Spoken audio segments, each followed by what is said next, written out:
ओम शांति। ओम शांति। आज प्यारे बाबा ने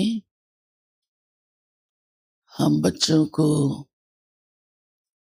एक विशेष सेवा अर्थ टाइटल दिया है कि तुम बच्चे सच्ची सच्ची नन्स हो। क्रिश्चियनिटी में नन्स होती है ना, सेवा करती हैं। हाँ, वो समर्पित होती है क्राइस्ट को, और सेवा के कारण उन्हें नन्स कहा जाता है। भले वो स्थूल सेवा करती हैं, आप हॉस्पिटल्स में भी देखते होंगे, चर्चिज में भी, अन्य कई सोशल एक्टिविटीज में भी उनकी अपनी ड्रेस अलग होती है और क्रॉस, क्राइस्ट की निशानी भी गले में डाली हुई होती है। फिर भी बाबा कहता है तुम सच्ची नन्स हो। क्यों? क्योंकि उन नन्स की बुद्धि में क्राइस्ट रहता है, और क्राइस्ट के लिए कहा गया है कि उसने गॉड की तरफ इशारा किया। तो दो हो गए ना, एक क्राइस्ट और एक गॉड। फिर सेवा तो करनी ही है, सेवा बुद्धि में रहती है। और फिर कोई उनको ये सबक नहीं सिखाया गया कि तुम आत्मा हो, बिंदी हो। फिर भी उनके अंदर ये विशेषता है कि सेवा भाव बहुत जबरदस्त होता है, ऑनेस्टी भी होती है। धीरे धीरे आज उसकी परसेंटेज तो चेंज हो ही जाती है, समय ही तमो प्रधान चल रहा है। लेकिन बाबा हम बच्चों को कहते हैं तुम सच्ची नन्स हो। क्यों? क्योंकि हमारी बुद्धि में एक है बस, ओनली वन। तो बाबा कहता है नन्स का मतलब है आप नन्स जो हैं, नन बट वन, और कोई नहीं, एक, ओनली एक। और वो एक कौन? नहीं पता आप सबको? तो पूछ रहे हैं तो बोलो ना, वो एक कौन? शिव। अभी भी ढीला ढीला बोल रहे हो? हाँ, क्योंकि सोचते हो कि है तो बुद्धि में बहुत कुछ ऐसे। हाँ, भाई तो बोलते ही नहीं। भाई नंस नहीं है क्या? ये थोड़ा नंस का चोगा पहनने से नंस कहलाएंगे। हाँ, नंस माना ही जो सेवा के निमित्त है। तो ऐसा बाबा हम बच्चों को इतनी ऊंची दृष्टि से देखता भी है, और हमारी जीवन की धारणा भी पक्की कराता है कि बुद्धि में एक रहे और कोई बुद्धि में नहीं रहे।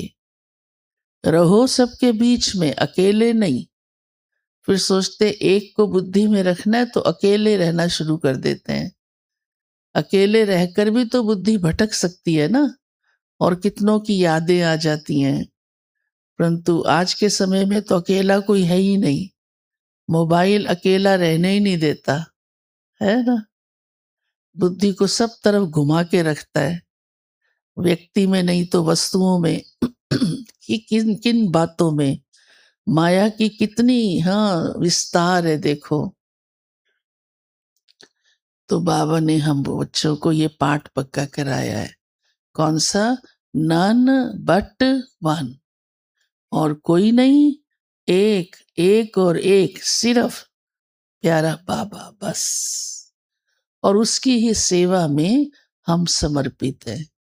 फिर चाहे कोई सी भी सेवा मिले, कोई सी भी, तन की, मन की, धन की, समय की, विशेषता की, सब प्रकार की, कोई सी भी, पर हम बाबा के बच्चे सदा शिव बाबा की सेवा पर समर्पित हैं।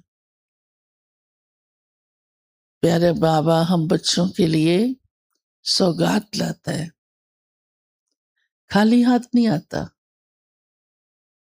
ये कितना बड़ा भाग्य, भगवान आपके लिए सौगात लेकर आए।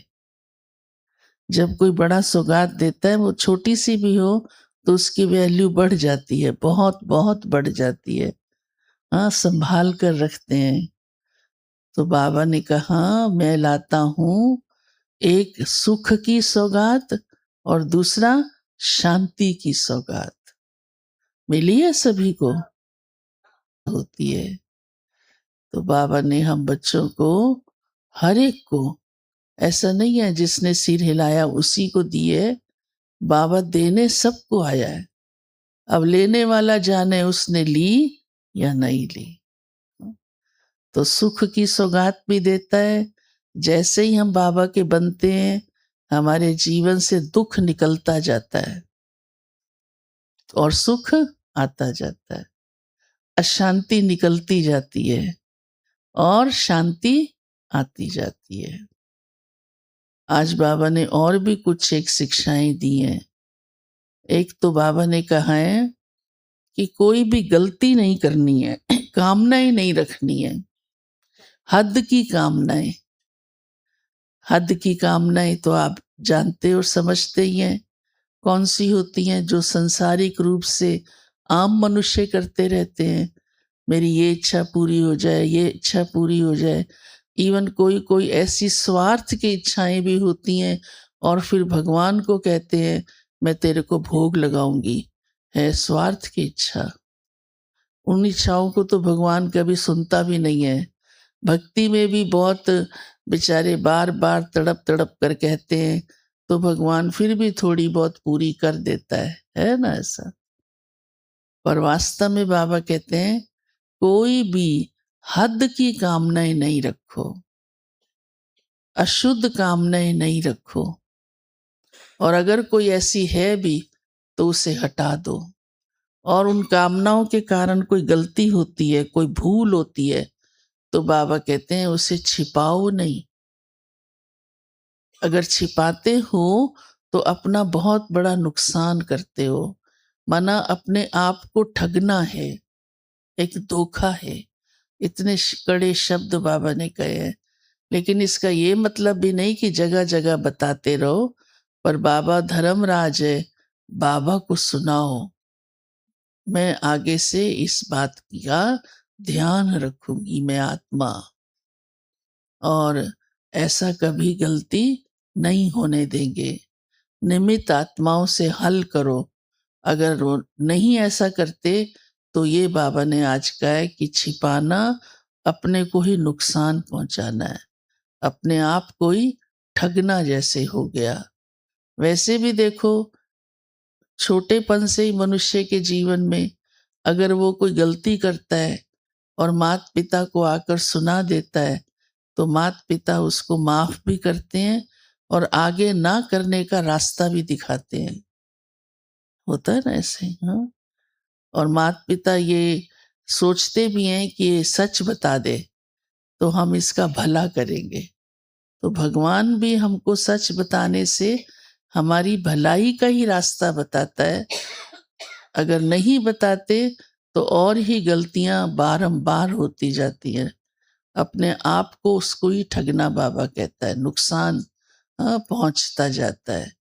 तो ये शिक्षा भी आज प्यारे बाबा ने हम बच्चों को दी है।